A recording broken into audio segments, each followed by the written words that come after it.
Hey guys, thanks for dropping by my channel. But before we get into today's episode, please hit that subscribe button so you don't miss future episodes. Thank you guys so much for your support and enjoy this episode. Bye.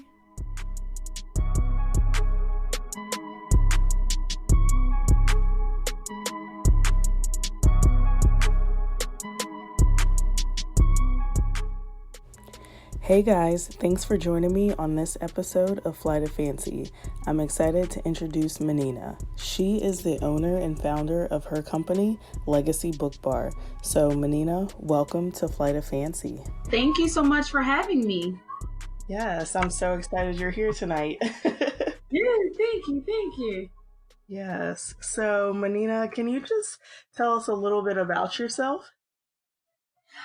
Yes, I'm born and raised, Baltimore, Maryland. Wife, mother, 3 kids, in an array of ages. I think there was 20, 18, and 6. I work a 9 to 5 still, and on the side, which will hopefully be or will be my main, I run an online bookstore called Legacy BookBar. Nice. So, can you just tell us a little bit about how and why you got started in creating an online bookstore? Oh, sure. So, it goes back to when I was a kid, and my mom had me reading books, and that was a huge hobby of mine growing up. And I remember she gave me my first romance novel, and it had a person or people of color on the cover. And I'll never forget, my very first book was Indigo by Beverly Jenkins. And I think the other one was Brenda Jackson. It was her first book in her, I want to say, Westmoreland series. And I was so excited and to see someone or people that looked like me. And when I went back to the store to go find other books written, either by them or by other people of color, I couldn't find any of their books. So when I went to the sales associate to ask, hey, I can't find this book, this was just purchased like a couple of days ago. And the sales associate was looking at me like he had no idea what I was talking about. So when I finally gave them the author's name, he was like, oh, it's right here, and literally directed me to the back of the bookstore. And wow. Me being a kid, I've always been the mentality of make it make sense. So if anyone has been to a bookstore, they're categorized by genres and then alphabetized. So me being 15, I'm like, why isn't this with the J's? Why isn't it in romance and with the J's? Because clearly that's where it belongs if it's a romance novel. And the associate just couldn't answer. And his response really was, well, we keep the urban fiction books back here. And I'm like, what urban fiction? What? This is romance. What is urban about romance? And he's like, this is where they tell us to keep the books. And I'm like, all right, well, you're not helpful. Okay. And that story just always sat with me in just like a wrong place. So, fast forward 15, 20 years, and I get to the point where I want to open up my own business. And I'm going back and forth between, do I want to own a club? What do I want to do? And in Baltimore, if anyone is familiar, has an array of clubs, bars, you name it, we have it. And I didn't want to be lumped in with here's another nightclub in Baltimore. I didn't want to do that. I wanted to be different. I wanted to be rare. And that's how I came to decide, a bookstore. And that sounds like a good idea. So I researched, and here we are 2 years later with Legacy BookBar. Nice. That's awesome. And that's just, just goes to show that they just want to lump us in one area. You know what I mean? Like you said, why wasn't it in the J's and in the romance section? So it's just exactly. So do you find that happens still more now, or has it evolved since that first experience? It has slightly evolved. Like now we are in, most of them I will say are in the proper sections. Now when people say urban fiction or street lit. It's that, I fell in love with a dope boy or kingpin, queen. Mm, That's more of your now, I guess, traditional urban / street lit. So now, 15, 20 years later, I'm still reading um, Beverly Jenkins and Beverly Jacksons and the more in that realm. And they're now in the right spot. But now it's, if you look at Nora Roberts, who will have 3 and 4 shelves of right. their books, in the right order. You go in Barnes and Nobles or Books a Million, and they might have like 4. And Right. for a fact, they each have written well over 30 books. Where are their shelves with their names on it? So it's like they, one small step and then you kind of take 3 steps backwards, so. Right. Oh yeah. And then, some authors that are in romance, but they might be descriptive in their sex scenes are considered erotica. And some people, sex is just is sex. You think of erotica, you think of Zane. You're thinking of maybe some S&M, some BDSM. You're thinking of that. Some doms and some subs. That's what you think when you think of erotica. But if you're old enough, you're grown, you got a job, you got your own place, and you're in a healthy relationship, sex is sex. As long as you're being responsible. That shouldn't be Absolutely. because I might be a little bit more descriptive in my language and setting a scene doesn't make it erotica. But they don't know where to place it. So it just, it's we have to do the book industry has to do better. Mainstream book industry has to do better on where they place us. Okay, that's interesting because I remember, just as a kid, there was like this bookstore, down from where we grew up, and it was like a used bookstore too, so you could like even trade in books and stuff like that. So I feel like my sister and I, we like credited our, book, our love of books from our mom. Right. So, Same here. because she was a librarian, so.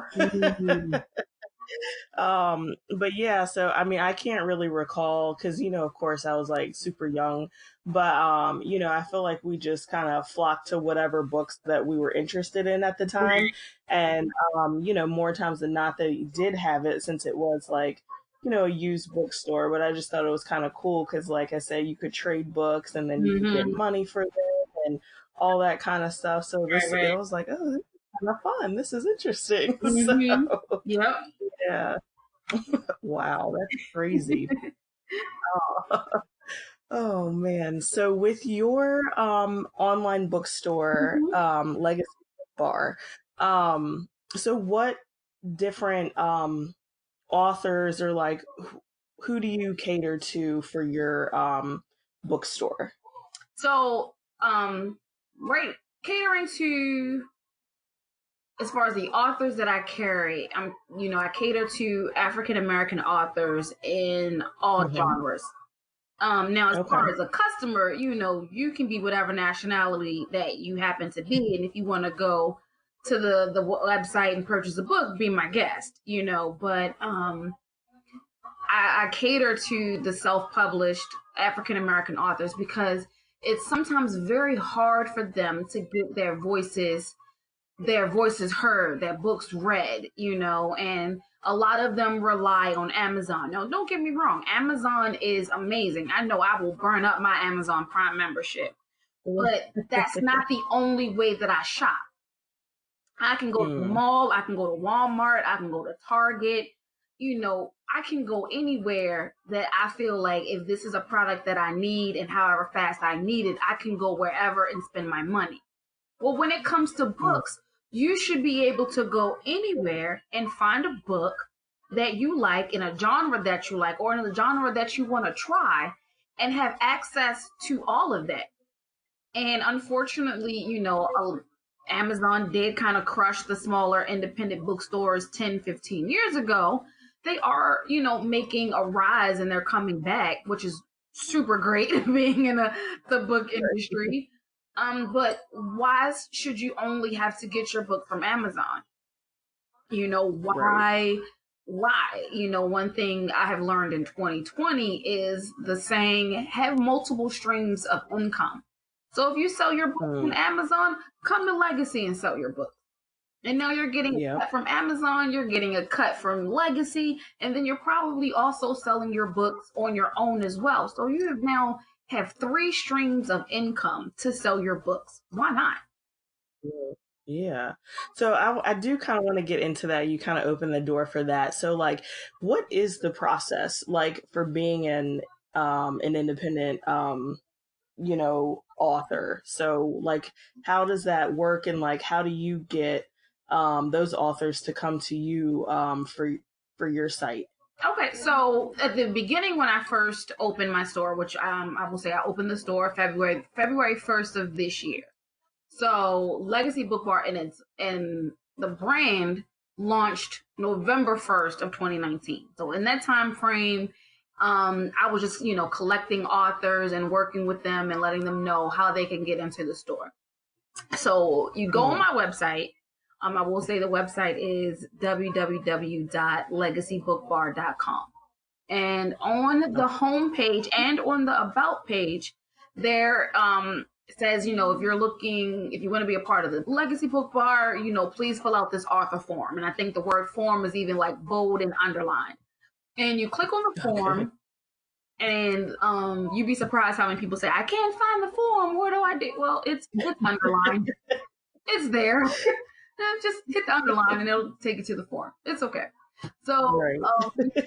you fill out the form and it has, your basic, what's your name, what's your address, email address, phone number, that kind of stuff, right? Then it might say, do you write under another name? And then it'll say, Mm, how many, because a lot of people don't write under their government name. And I totally understand that, right.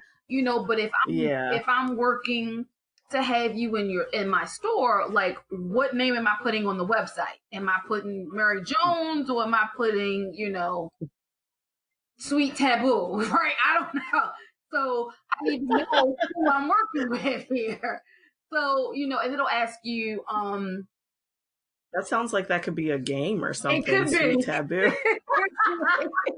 Now you have me thinking, should I go try to see if I can find if this is a game? If not, I might create one. Right. Great. And Yes. if we make a game, We you could. heard it here. So Yes, absolutely. Oh my gosh, yeah. Then like do some true erotica novels and right, stuff like that. exactly, exactly.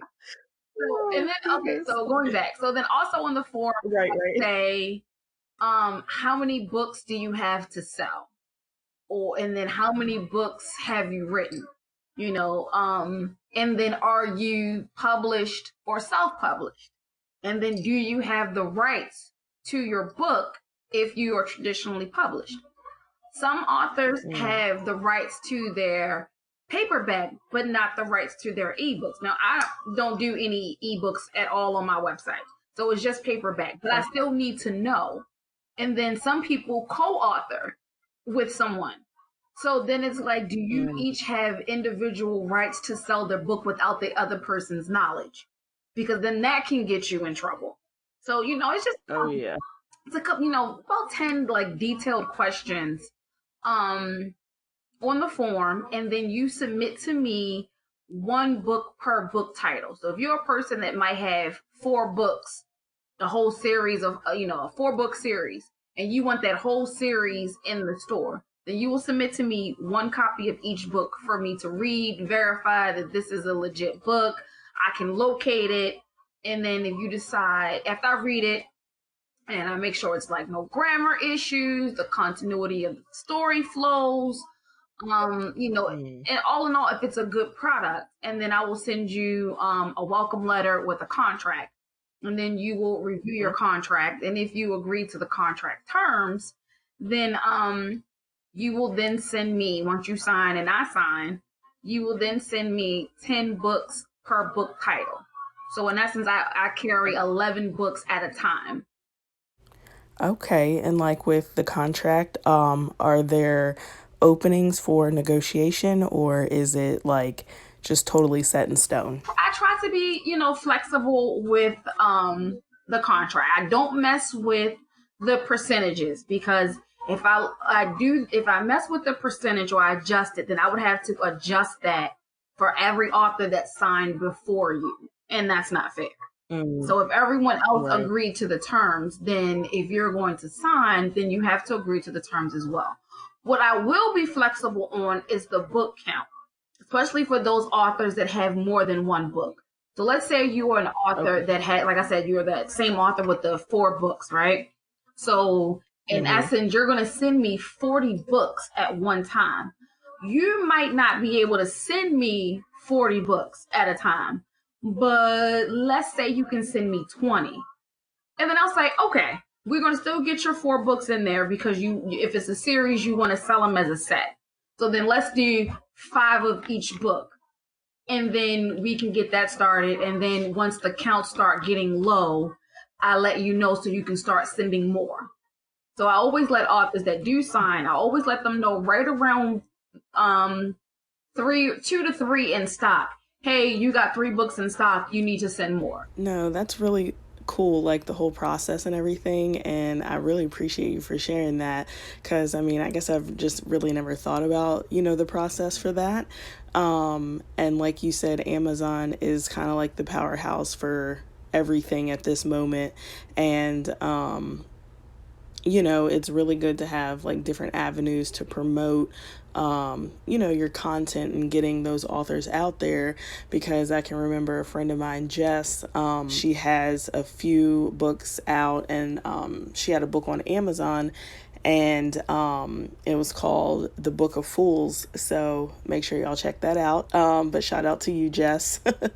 But yeah, so I just remember, when she first dropped it, I was like, oh, I definitely gotta go support and everything like that. So it was definitely a good read, so make sure you guys check that out. And hey, I might have to get you guys connected so y'all can link up. Yes, send them my way. Yes, absolutely send them my way.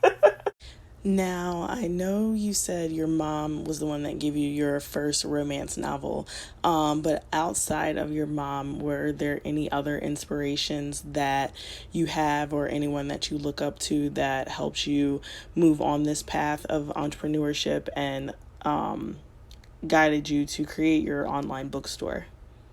Well, my immediate family are huge readers, like my dad, my mom, and my grandmother. They are avid, like all caps readers. They read everything. My dad is more of the historian, so he's reading about true African heritage, where we came from, how we got here. That's him. Like, he's my militant. That's what he's reading.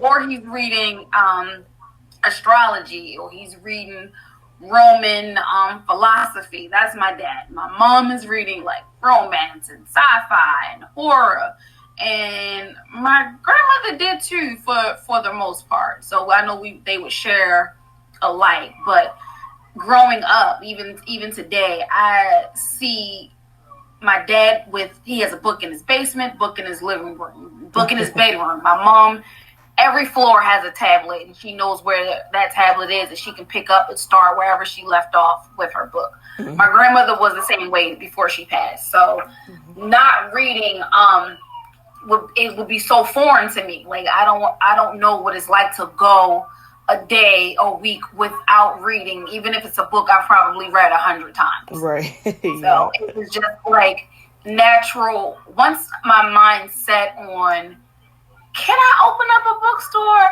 And I researched like the whole process and what I would need to do. I said, you can do this. Just what you really want to do. But it was a passion because it was already there. Mm-hmm. So it just made that process really easy for me. Nice. Just as you were talking, just sharing the stories about your family, it made me think, because, also growing up, we had like, summer reading and stuff like that. And of course, like I said, my mom was a librarian. So, we were hitting those reading lists, and of course we got like cool prizes and stuff like that. So who doesn't want Right. some incentives, right? Exactly. but Exactly. but like my sister and I, like during the summer, we created this spot in our house called the reading room. So we would just like allocate, a few hours of whatever book that we decided to read and just like chilled in there. And then we would kind of discuss it, sometimes. And then sometimes we would read like the same book and things like that. So it was kind of cool, just like a cool bonding thing too, with my sister. But obviously just getting immersed in all the books that we decided to read as kids growing up. So Right. so do Got you it. No, it's I know reading lists. Trying to put together some books for my son. Probably need to get on a good foot and get those books ordered. But my house right now probably looks like a warehouse right now with the number of books we have in it. And I have kind of when the kids' books come in, I'm like, you like this one? What you think? He's 6. So, some of the, he's like, oh, I like this. Can I keep this? No. right But let's read it carefully so we can see if this is something other little 6-year-olds would like. That's cute. And then I just started ordering one extra of something that I think he would like and let him have that. But yeah, reading this is another reason why I'm actually really working with a lot of the schools here in Baltimore, and I want to start I want to bring back book fairs to the school. So I'm working with my son's school, and hopefully this summer I can get to do the book fair at their school. The principal seems really into it and really, invested and interested. So hopefully that will go over well with them. But I think reading should be fun. I know it was for me. I think if you get the right book with the right kid, it can be made fun, and then it can also take your mind off of what potentially is going on in your world at that moment. So absolutely. But yeah, so I want to bring back book fairs, and now don't get me wrong, Scholastic book fairs have been around since the beginning of time. Yes. I was looking, my son's school had a Scholastic book fair this year, and I let him get, I think 1 or 2 books. And I just noticed like it's the same books every year. And I'm like, dude, you're almost 40 and you're seeing the same books. Like, come on. Yep. And I said, no, we can't live. We can't do this. So, I really want to, bring diversity back into the schools and letting, my son's school is, out of 100% kids, it's like 20 white, 20 black, 20 Hispanic, 28, it's just, it's way too diverse to not have books for everyone, Absolutely. So I said, we're not going to do this. So, I let her know, what type of bookstore I had, but, I could bring books for everyone. So, that should go over well. And then I think, have you seen the libraries at these schools now? They are not up to par. I have not. It's been like a minute since I've stepped foot into, either elementary, middle, high school. So I could believe it, though. Sad to say, but it's not good. So, I think, once you get that foot in the door, and then you're like, hey, don't you want to get some new books in this bookstore? Yeah. Let's work on that, So, wow. Reading is, especially with our inner city kids, they need to understand the importance of reading and the importance of reading comprehension. And it starts at a young age. Yep.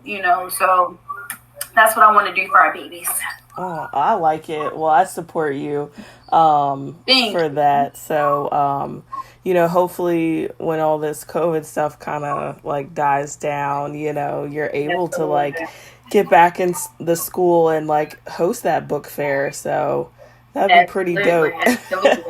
You have to keep me posted on that because I lived for the book fairs, growing up. So. It was Yes, always so much Mom, fun. please let me have my allowance money early so I can go to the book fair. Oh my God, yes, that is Please, so let me get an true. advance on this allowance. I gotta go to the book fair.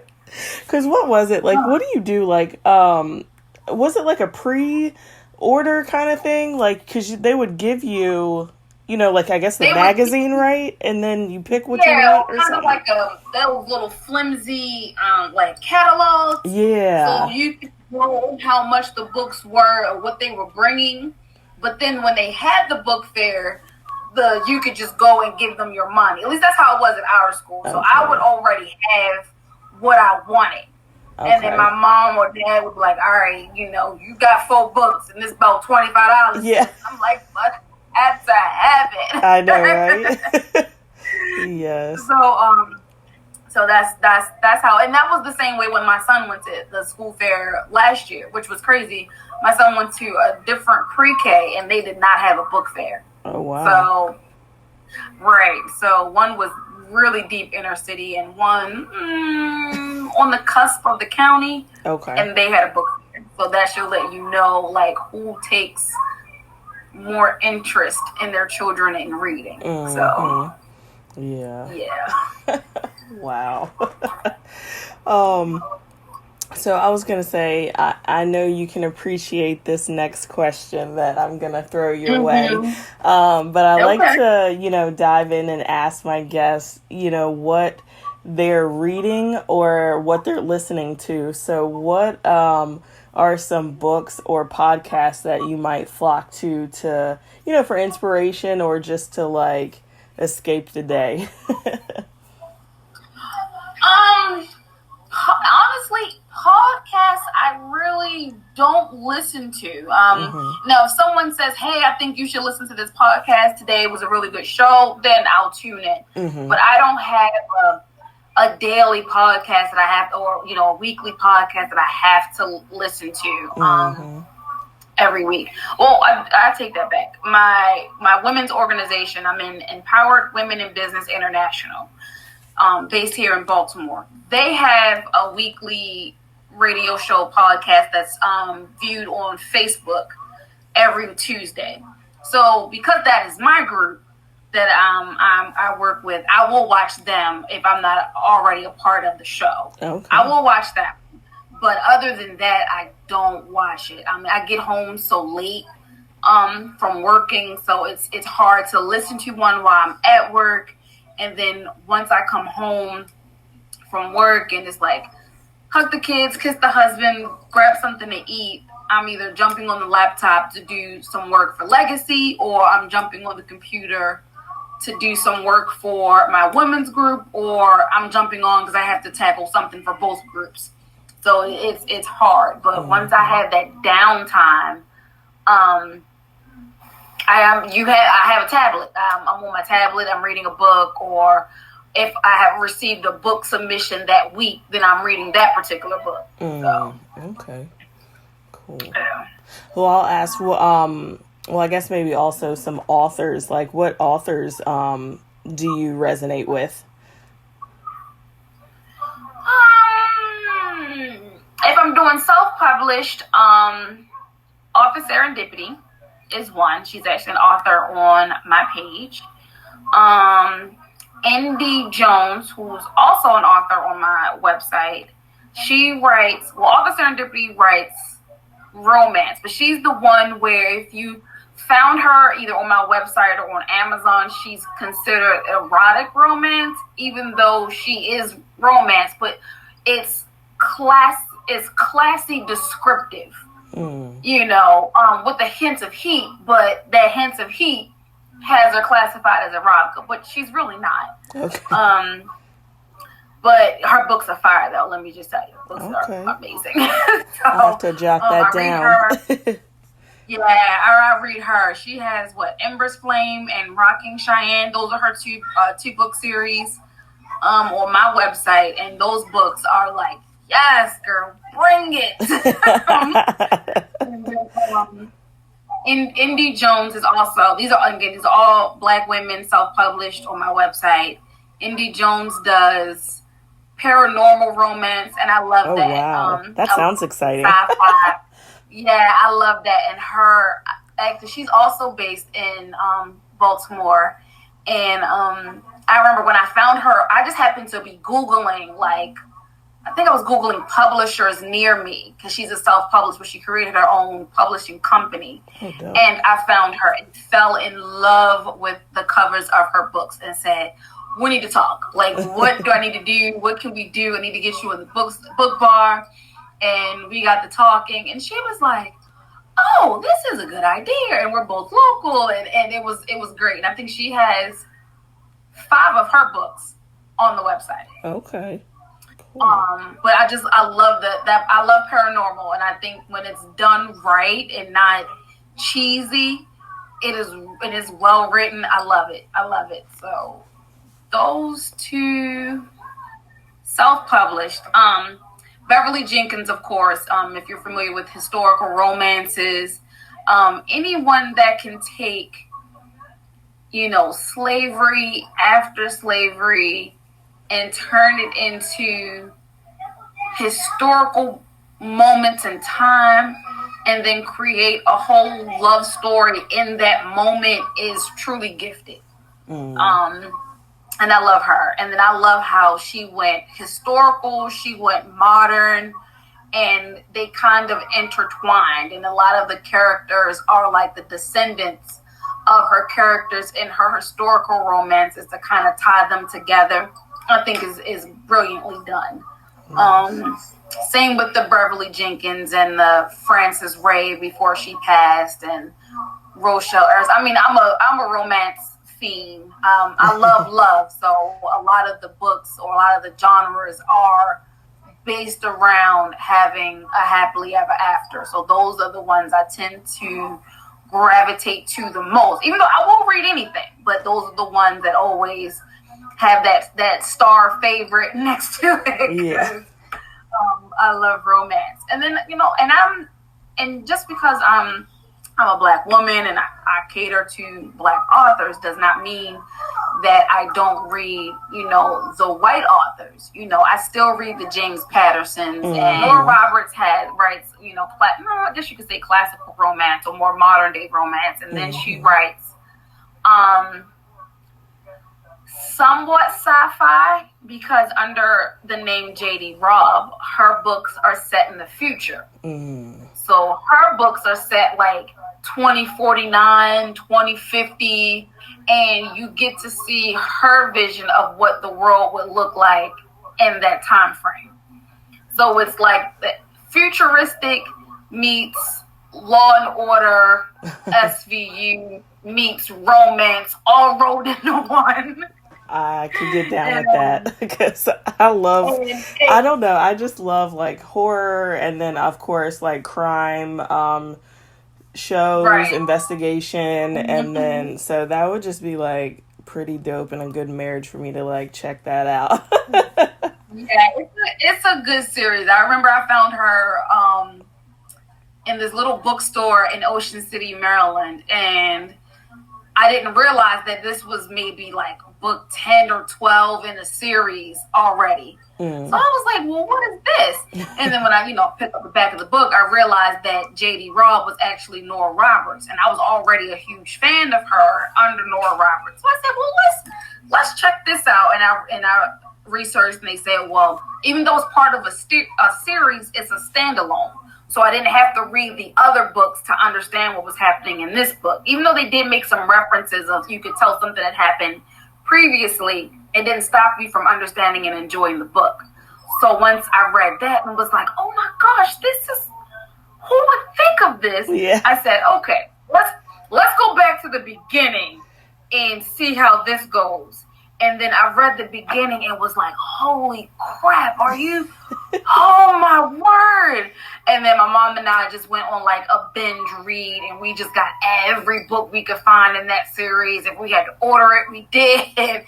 And, we're still reading that series today. And that was at least 10 years ago when this happened. So, we read everything. We're not limited to what we read. But, we don't like the fact that we're not included in everything or anywhere.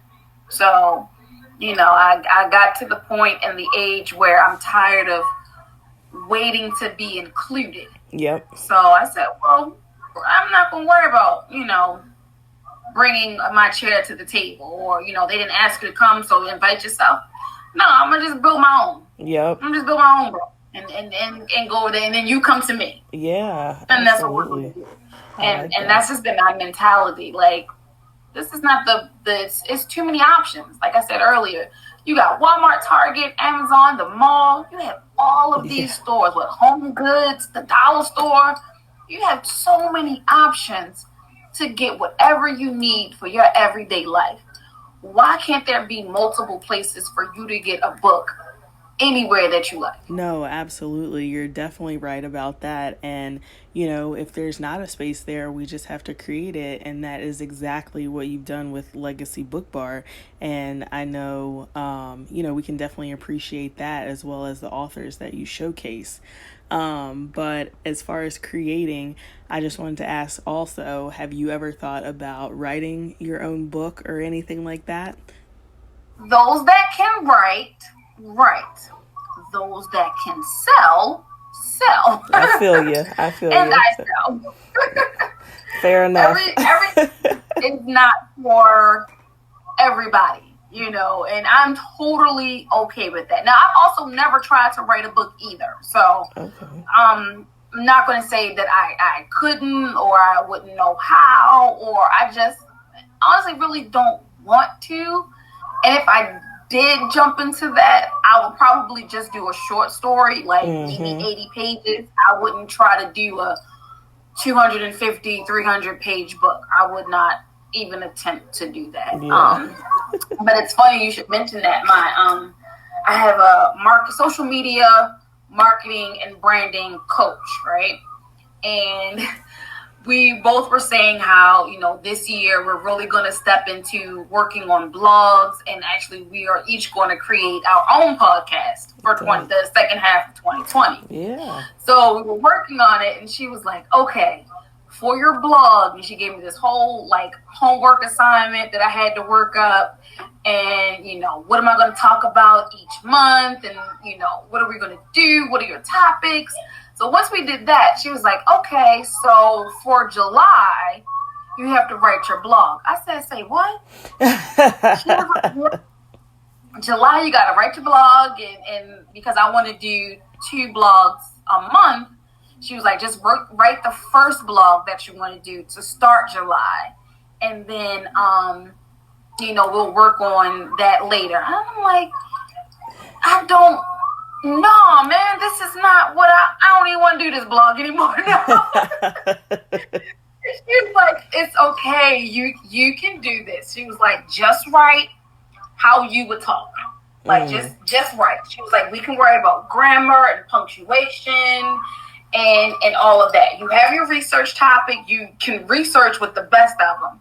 And just write down some notes from everything that you research, and then just write down, if you had to tell someone, oh, this place was so amazing for a summer vacation, explain why that was the best place for a summer vacation. And I'm just like, I do not write, sis. This is not for me. Right. So I wrote it, and I was like, here's my rough draft, right? I'm so angry sending it. She gonna call me after maybe 30 minutes. She was like, I should just punch you right now. And when she said it, I'm thinking, oh gosh, what did I do? Did I not send a payment? I'm so confused at this point. What are you talking about? She said, Manina, really, sis? This is good. I was like, whatever. No, it's not. She was like, add a few things here, change a word here. She was like, Manina, but this is really good. No, okay, well, whatever. Because I didn't believe it, but then she was like, write how you would want someone to explain to you how amazing this place was. So I said, okay, but the nerves I had writing that is not for me. So I don't want those nerves, anymore, but I got to do a blog for the next 7 months. No, yeah, I don't know, because my sister has a blog, and she also has a podcast as well. And, I was just talking to her because before I wanted to start writing blogs and things like that, but then I was like, man, I just don't know. So I kind of like threw it off to the side. I mean, it's still to the side. So, you're on the right path. You're doing great. So you have goals and deadlines. Me, it's still just a side piece right now. If you right. getting no attention. My marketing team, like, she does not play. She was like, you haven't sold this to send it back, because we meet every week anyway. So she was like, you better be ready to go. But it's good because it's a good accountability, especially with this particular assignment, because she has to send the same thing back to me. Now, granted, there's no way I would critique what she had to do. Like, you're the writer. But because I'm doing it, she has to do it. So It's like, I wrote it, here it is. And it's like, okay, great. Now who's going to edit this? Because it's so not going to be me. Right. And I have heard that, like with writing or just any author, writing their books and stuff like that, they say just write whatever comes to mind, because then eventually you'll get it all together, so. Yes. She said, just don't worry about, sticking to a particular word count. She was like, just find your flow. And then if we need to add more or take something out, it's a lot easier to do that than struggling over, oh my God, she said 1,000 and I only have 750. Right. But that 750 is a strong 750, and you don't need 1,000. She was like, so don't worry about that. And I'm like, oh, okay. Yeah. I definitely understand about finding your flow, because like sometimes I'll journal and do stuff like that, and like some days either I don't write at all, or either some days I'll have just small excerpts, and then some days it's like, dang, am I writing a book? Right. I guess it just depends. I talking to a few authors that journal writing has turned into whole books for them, especially my poetry authors that I have on the website. They journaled every day all of their lives. They just used to journal, and then when they got to be an adult, someone had kind of looked over it and they said, this is amazing, and they just turned it into either short stories or they turned it into like a book of poetry. And it was really, cathartic for them, and they loved it. And they, written maybe 1, 2, I think one author has 3 books, and it's all poetry, but it's like short stories or short poems in each book. And if each book has like 50 poems or something in it, that's how much her journaling got her. Wow. Was 50 stories for 3 books, so. Wow, that's crazy. I say, if you're going to journal, hey, do something with it, if you don't mind it being public. But if it's just something for you to get your thoughts out, you just want to be private, then, do what you feel like is best. But a lot of authors have turned journaling into a book. Nice. Into sales. So wow, that's dope. Why not? Right? Absolutely. Why not? So I know you said you have a coach, that kind of keeps you accountable and everything like that. But what advice do you have for someone who's thinking about starting a business, or someone who's already in business for themselves? Well, if you're starting a business, research your business before you do anything. Research how much the potential startup is going to be. Research if there are other businesses in your area that are doing the same thing, and you can kind of gauge by maybe like reviews and their website activity, how successful. Again, this is pre-COVID, so everything is really crazy right now, but you can kind of gauge what that business is doing, and then you can kind of determine if that's going to be the right thing for you. And only start a business if you're passionate about it. Don't start a business with the mindset, oh, I'm gonna make millions, because you're not necessarily going to, like, once you make those millions, then what? Do you sell? Do you start a chain? Like, what do you do? But if you're passionate about something, you already know you're going to make money because you're passionate about it. You're going to put your all in it. So there's no end of the road. There's no, oh, well, now I have. You're just going to keep going because that's what you love to do. And when you love to do something, you don't dread doing it. So for a startup, I say do it. Step out on faith and just do it. So that's what I did. Like, everyone would say, why did you start a business at 37? Why not start a business at 37? Right. You know, I want to say the lady, I can't think of her name, God forbid me, but the lady that wrote the Harry Potter series, she was well into her 40s. Look at her now. Yep. So why not? You know, look at Taraji. She was late in her 20s. If I'm not thinking early 30s, before she left DC and said, I'm going to Hollywood with my 3-year-old son. Right. And I'm going to make it into an actress. And everyone was like, oh, girl, you crazy. Why would you? They only take the young, and then you're too dark and blah, blah, blah.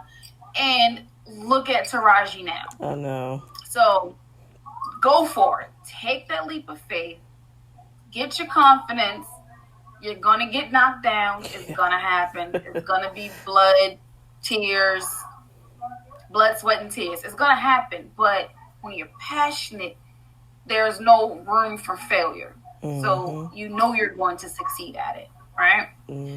If you are an existing, and I want to say seasoned business owner, right? Yeah. You've been in the game 5-10 years, right?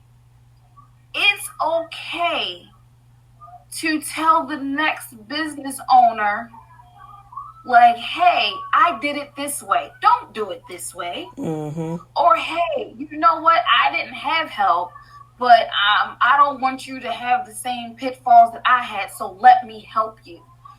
It's okay to help the newest business owner that happens to be in your field. Yeah. You would be very surprised how many bookstore owners. Now, it's not that many independent bookstore owners in the DMV.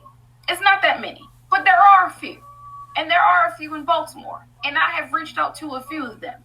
And you would be surprised how many gave me like a blanket response. Like, oh yeah, that's great. Okay, yeah. And that was it. They didn't want to extend the hand to say, oh sis, good. Yes, sis, if I'm winning, you winning. Right. Doesn't matter if I don't win. They would not extend the hand. And that's okay. Like, I'm going to make it regardless. But does it take anything away from you to say, hey, you know what? Good luck. You know what? I got a publisher. She writes nothing but children's books. She's got about 10 to 12 authors signed to her. You know, take this card, tell her I sent you, and, you know, see if you can get her books in the store. They would never do that. Why not?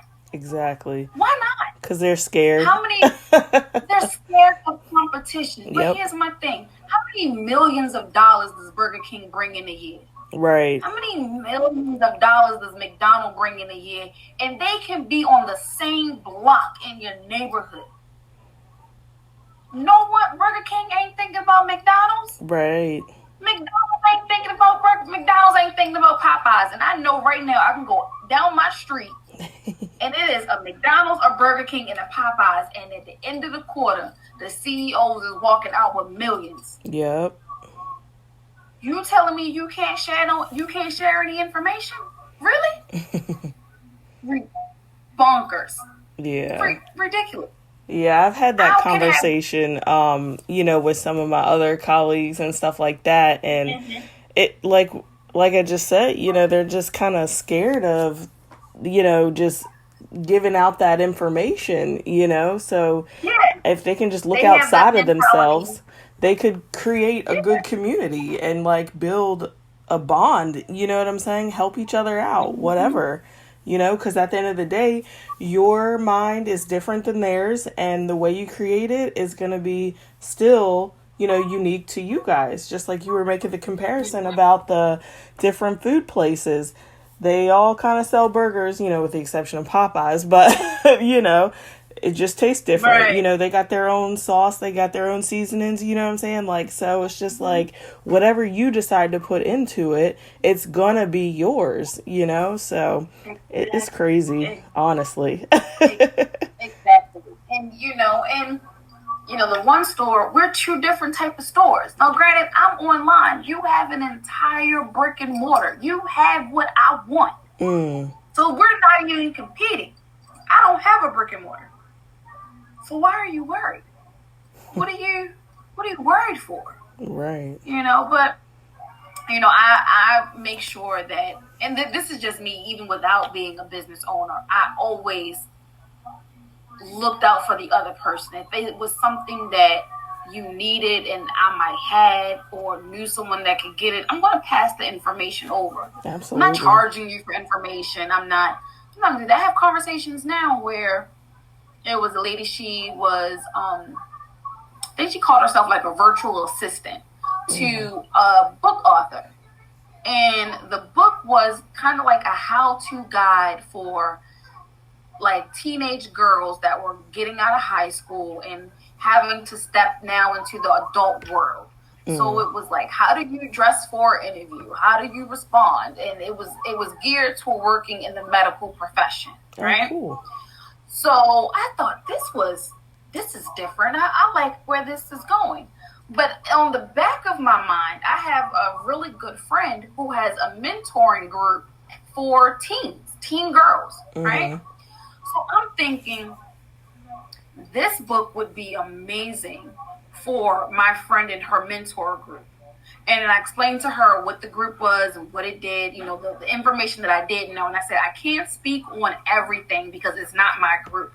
I'm a part of the adult version of this group. Like when the kids get of a certain age, then they kind of come over to us. But, these were the teens.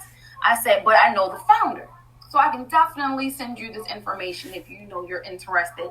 So we went from how can I get this book into your store to, oh my gosh, if we can get this book into your store, then this nonprofit for teens can get the books from you. And then we can host a webinar, and have the kids take the course based off of the books that they're going to purchase from Legacy BookBar. Oh, nice. So all three of us are getting a cut off of one book. Yep. Yet she called me just to figure out how to get her books into Legacy BookBar. Nice. Now, could I have just kept that information to myself about the mentoring group? I could have. But why? Why wouldn't I want my sisters to eat? I don't even know sis. Right. Why would I stop them from eating? Why would I do that? And this my homegirl on the other side. I'm definitely not going to stop her from eating. Right. Come on. We all eating steaks today. Yeah. We eating steaks today, sis. Let's go. I know that's right. Yeah. Surprised how many of us do not have that same mentality, and it drives me nuts. Yeah. But you can't control. I can only control my little pocket of my world. Yes. I'm not going to rationalize anybody else's crazy. Right. However you feel comfortable and however you sleep at night, be my guest. But over here, making sure everybody on my street eat. Right. No, I feel you because like sometimes I struggle with that a little bit because I'm just like, why would they do it like this? Or like, I just don't get it, but it ain't doing nothing but stressing me out. So I've like really taken lots of steps back, and just like bringing it back to me, focusing on me, my stuff, like what I have to do. And then of course, like if I can help people along the way, I definitely will. Cause I tell people that all the time. I'm like, oh, if you need something, just let me know. Like I can hook you up with something, you know what I mean? Cause like with you having, your online bookstore and everything like that, I do know a couple, independent, authors. So I'll definitely, hit them up, hit you up, like make a connection and like go from there. Absolutely. So I think it's awesome what you're doing, to be honest. Thank you. Well, I was just going to say, I know we were just kind of talking a little bit about, some of the craziness in the industry and things like that, but what are Mm-hmm. some struggles and successes that have come your way since creating Legacy BookBar? Um, Success. Well, no. Let me start with struggles. I talked about not having the support from other local booksellers here in Baltimore, but I think that could be anywhere. I know some of the authors that were super interested in being a part of the store don't always like the terms of the contract, and Mm. I totally get it. Um, but I feel like research your industry. A lot of authors like I wrote the book and I'm selling it on Amazon. Why should I split the profits? Right? Mm-hmm. Understand? Okay, and that's a true statement. Okay. Um. So, but just because you split the profits over here, does that mean you stop selling your books how you've been selling? No. It means I'm going to continue to sell on Amazon and I'm going to continue to sell on my own. If I have my own book clubs or if I have, my own website, I'm still going to sell over here. But now, that exposure is gold and people don't understand that. Mm-hmm. Will you maybe break even depending on how much it costs to print your book? Probably. But guess what? If you live in Alabama, right? Mm-hmm. And I'm here in Baltimore, and you sign, and then I sold all 10 of your books here in Baltimore, and you ain't never stepped foot on the Maryland line, that's 10 up. That's 10 people that got your book. Right. So what's more important? The controlling every aspect of your sales or exposure to get more sales? Right. And I think a lot of people don't understand that aspect. Now, I'm online. I am a team of one. So as far as, like I said, my house looks like a warehouse right now. My house probably looks like Amazon for the amount of stuff that I have related to Legacy, right? At some point, which is probably going to be very soon, I'm going to have to get a storage facility, which is going to cost. I already have a very large P.O. box that I paid for, Right. right?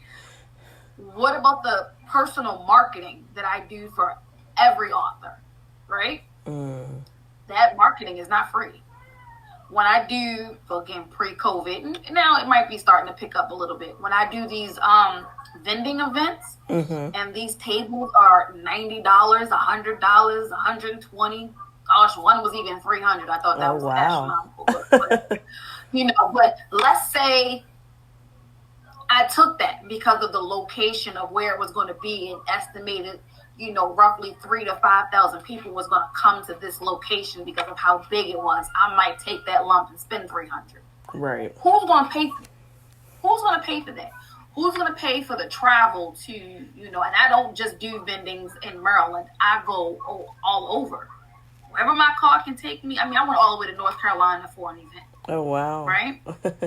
So who has to pay for the room? Who has to pay for the gas? Who has to pay for the vending table? Who, like, depending on how far it is, if I can't drive, I have to ship all of the books to that state, and hopefully my books make it so I can catch a plane. Like, those things cost. The exposure to get your books out there cost. In December, I'm going to Fort Worth. That cost. Taking all my books, she already said, all right, you got your vending table. I'm speaking on the panel. Oh, nice. For, a new business owner. So I'm speaking on the panel, but I also get a table. I have to ship those books to Fort Worth. That those type of things cost. But can you imagine, oh, wait, she done sold my books in Fort Worth? She done went to Pennsylvania? She done went to Philly? She done went to New York? And I have to say, hey, by the way, I just went to this event. It went really well. I don't have any more of your books, so please send a shipment to me ASAP. Right. that exposure, and you might do the few events you might do in your home state.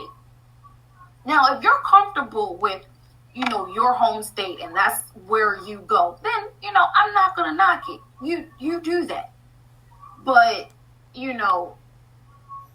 make your money. Yeah. Get that exposure. It's so people don't research. I always tell people, research what the percentage that publishers take from self-published authors to hold their books. Research. And then come back to me. Because if you're mad about my percentage, and my percentage was in the middle of what I researched from everywhere else. Right. And, but okay. But again, it's I go back to, did you write a book to make money? Or did you write a book because you wanted as many people as you possibly could get to read your book? And that's the difference between the authors that sell through Legacy and the ones that don't. Right. If you're in it to make money, then you're not going to sign.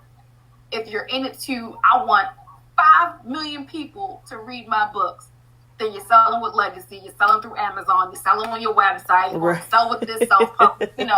You're going to sell your books. It doesn't matter. So that's probably been my biggest struggle since Legacy has opened. My success story with that is the people that have signed and the places I have gone in the little bit of time that Legacy has been open. Getting, honored to do this podcast. I just did a podcast. Actually, I did one last week and one in February.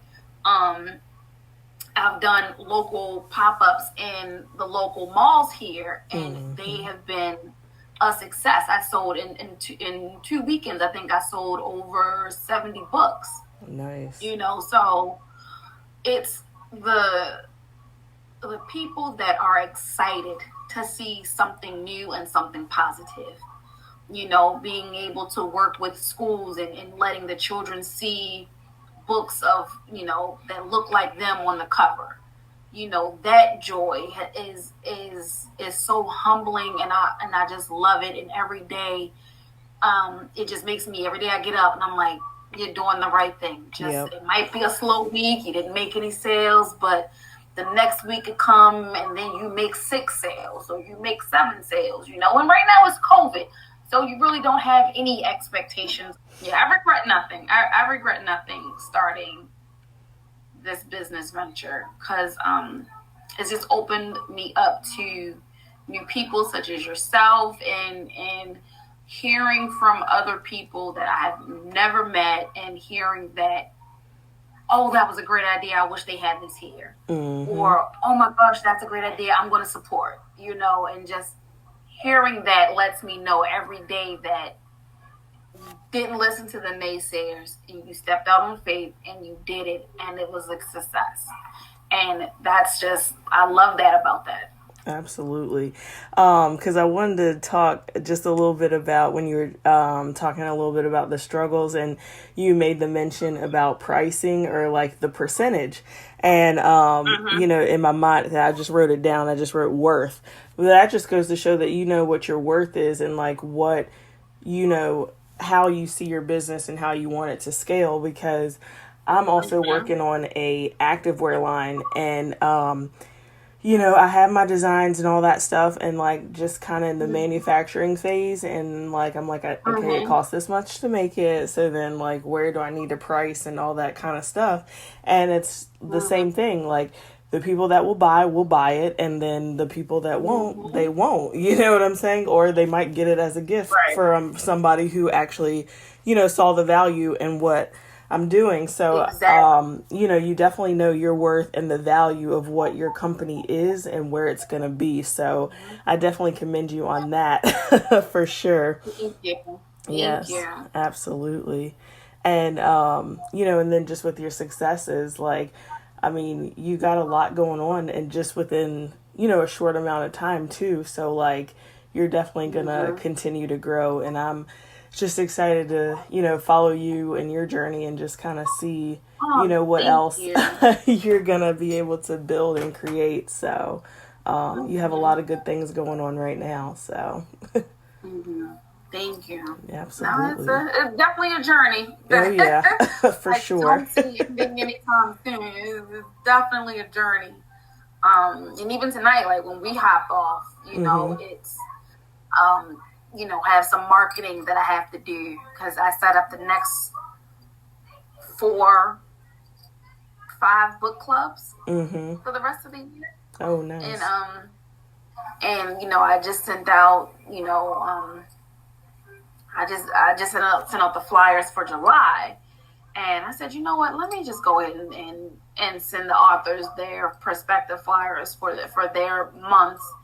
And let's maybe do it. No, I was going to do inventory tonight, but I definitely feel like that's going to be a tomorrow project. Right. um, but this is the week I have to do inventory, so that's going to be fun. Mm-hmm. But I'm loving it because I know pretty soon I'm going to have to send out these Q2 reports, Right. and some authors are going to be very, very pleased with their Nice. report. Yes. And, it's great though. It's amazing, and I know Q3 is going to be just as amazing because the malls are opening back up, Oh, and some of yeah. the people have ventured like, hey, we're gonna do some pop-ups, but we might do them outside. Are Mm. you interested if we host them outside? Absolutely, because I can get a table and a tent. Right. Absolutely. I'm Yes. okay with that. Like, what do you want to do? Mm-hmm. Have someone designing me like a legacy BookBar mask, and Oh, so dope. why not? Let's Yeah. go. and So and I'll say this too, kind of tying into your advice and your success, but just as you were just talking right then and then earlier, your passion is undeniable as well. thank Just how you speak about, just your authors that you host, and then just like all the stuff that you want to do, and just getting excited about, being able to do vending and stuff like that. You can hear that passion in your voice, and you have definitely you. created something that is right up your alley. Right, right. Like I said, you have to be passionate about what you do because Hmm. if you're not going to be very successful. Right. And no one starts a business thinking, oh, I'm just gonna do this for a little bit, and then you don't care. Like if that's the mentality or attitude you want to have, then you're not going to get far. Like Right. to me, Legacy BookBar is going to replace my 9 to 5. Hmm. So it's no sense in half stepping it when this is going to be your job. Like you will have your own paycheck with your company name on it, with your name on it. Absolutely. So it's no sense in, oh well, I'll work hard when I get the brick and mortar. Well, I could have that mentality, and then I could get the dankiest, area in the city, that needs all this work done, and I got to kick out all this money to get it up to par to open. Where if I did everything that I needed to do beforehand, Hmm. it's like, oh, well, we can get you here, and it's in prime location, Right. and it's not cost me as much because I did the work beforehand. So, Absolutely. it's no sense in it. I always say, make it make sense. If you Yeah. can't make it make sense, then that's not what you're supposed to do. Absolutely.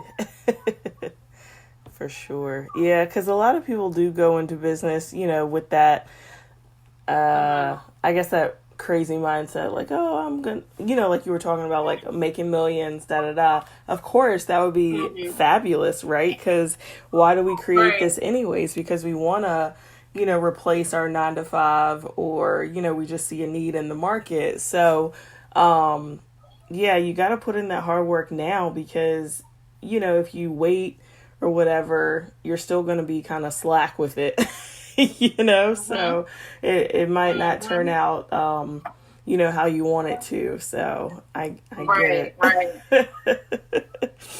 Absolutely. 100% absolute facts. Yes.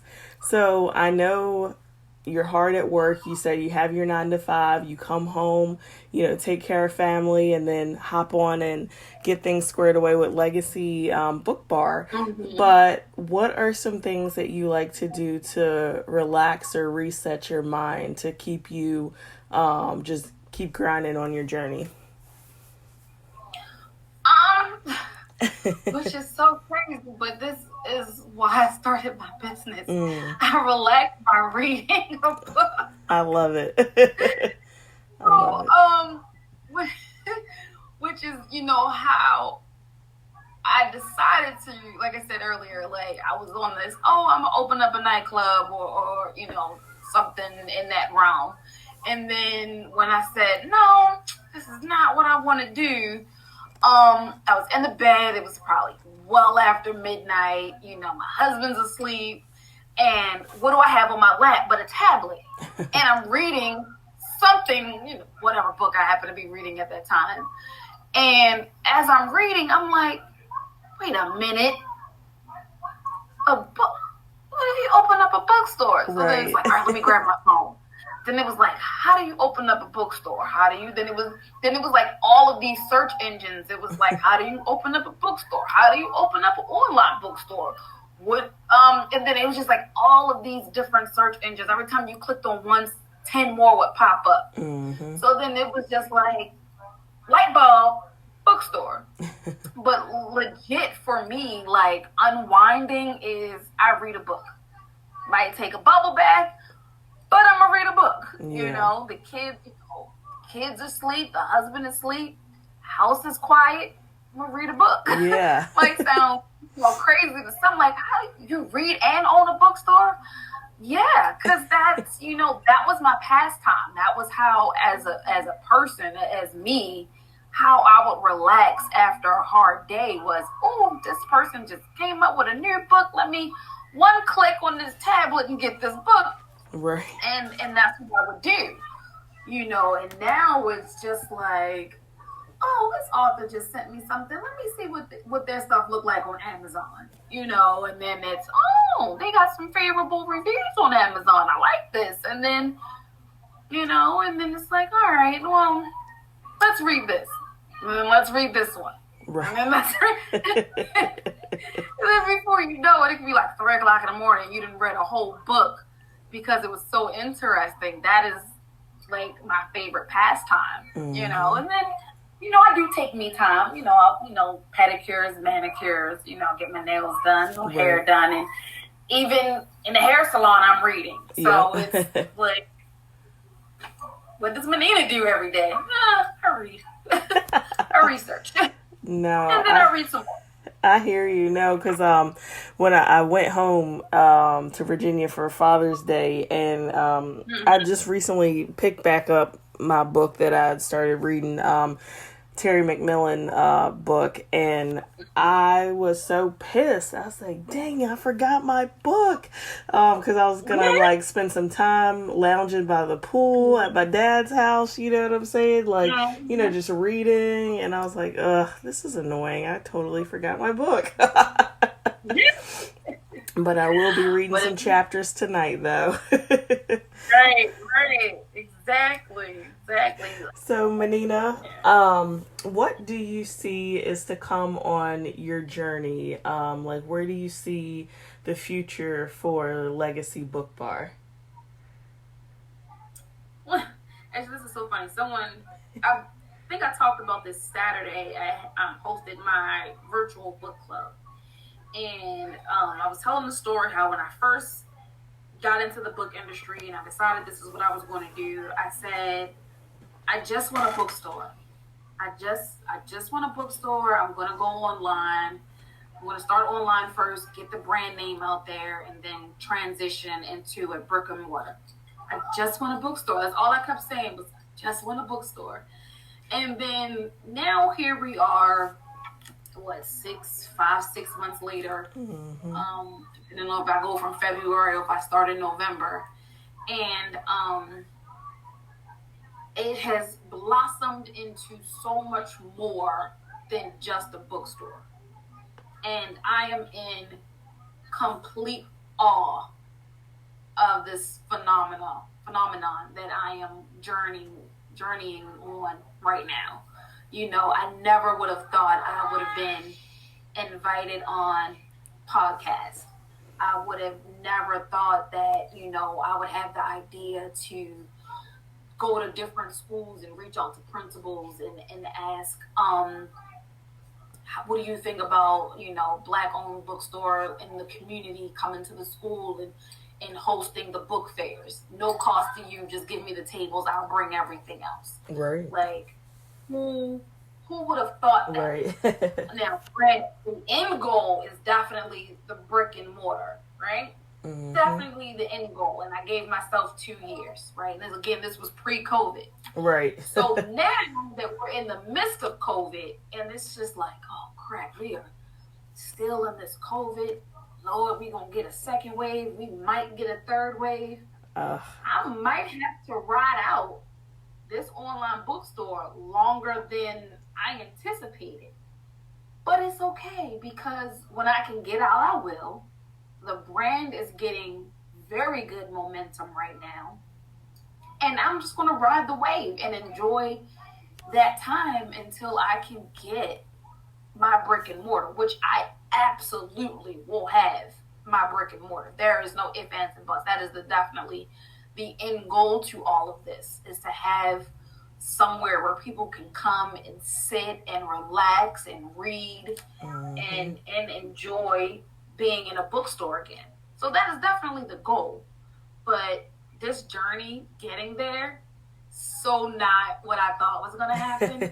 But I'm so amazed and happy that this is the road that it is taking me on, and I'm humbled by it. That's nice. Well, like I said, you know, you definitely have that passion, and you definitely will have that brick and mortar, and I will be there to come support all that good stuff. Yes. I mean, I'll support now, of course, with the online bookstore, but you know what I mean.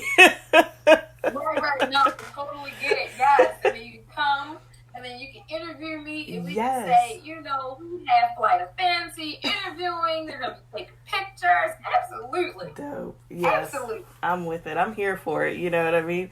Because I just love, you know, to hear, you know, what you guys want to do, and just like where you guys see yourself. And like I said, I can definitely see that for you. So, you know, just keep grinding and keep doing what you got to do, and you'll definitely have that brick and mortar for sure. Thank you so much. Absolutely. But before we get out of here, can you tell my listeners where they can find you? I know you dropped your website earlier, but let us know what socials, website, email, how we can get in contact with you. Okay, so if you're looking for the website is www.legacybookbar.com. Facebook and Instagram, it is Legacy BookBar. You can reach me at either info@legacybookbar.com or legacybookbar@gmail.com. Either one, you can reach me, and I do my best to reply to messages 24 to 48, but definitely within 24 hours, because I don't like to leave anybody hanging. I feel you. Well, awesome. Well, Manina, thank you again for saying yes and being a part of Flight of Fancy. Absolutely. Thank you for asking, and absolutely support all the way around, sis. Yes, indeed. Well, guys, that concludes another episode of Flight of Fancy. But until the next one, keep creating. Bye.